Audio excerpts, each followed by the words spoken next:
Negosiasi berjalan buntu, ini permintaan Egyanus yang ditolak pemerintah Indonesia.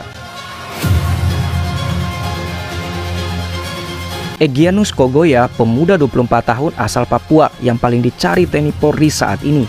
Ia adalah Panglima Komando Daerah Perang 3 Nunggama yang merupakan bagian dari Tentara Pembebasan Nasional Papua Barat. Setelah kelompok yang Egyanus pimpin berhasil membakar pesawat Susi Air di Bandara Paro, Selasa 7 Februari 2023, sontak menghebohkan publik. Bukan cuma itu, Egyanus bahkan menyandra pilotnya seorang warga negara asing asal Selandia Baru. Taktik propaganda Egyanus ini berhasil mengundang perhatian publik internasional. Pemerintah Selandia Baru mengirim diplomatnya untuk memastikan keselamatan warga negaranya yang disandra Egyanus. Dalam video yang beredar, Egyanus menyatakan apabila permintaan mereka tidak dituruti pemerintah Indonesia, maka pilot tersebut akan bersama mereka sampai Papua merdeka. Dan terbaru, Egyanus mengajukan permintaan barter pilot yang mereka sandra dengan amunisi dan senjata. Kata Kapolda Papua, permintaan ini tidak mungkin dipenuhi karena berbahaya dan dapat mengganggu keamanan.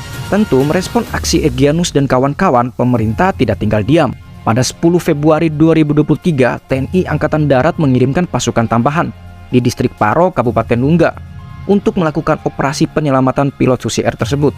Rabu 22 Februari 2023, Kepala Pusat Penerangan TNI Laksamana Muda Kisdianto menyatakan saat ini proses negosiasi yang dilakukan untuk membebaskan pilot tersebut masih terus berlangsung. Pasukan TNI Polri disebut telah menguasai distrik Paro, adapun penduduk setempat dilaporkan sudah dievakuasi. TNI telah membentuk tim komando pelaksana operasi yang bekerja sama dengan Satuan Tugas Gabungan Polri dan TNI untuk mengamankan di Papua dalam melakukan operasi pembebasan pilot tersebut.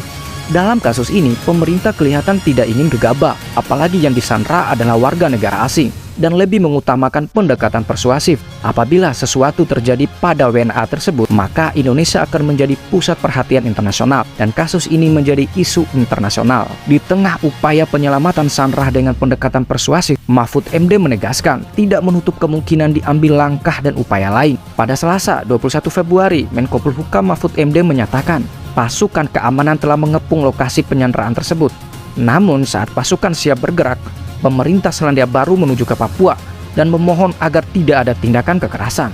Mahfud menegaskan tidak akan memenuhi tuntutan dari kelompok OPM. Ia menyatakan bahwa Papua adalah bagian sah dari Indonesia.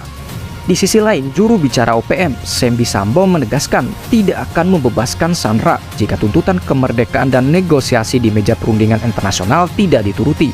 Pengamat hubungan internasional dari Universitas Penjajaran, Tengku Rezalsa, berharap agar kasus penyanderaan ini bisa segera diselesaikan.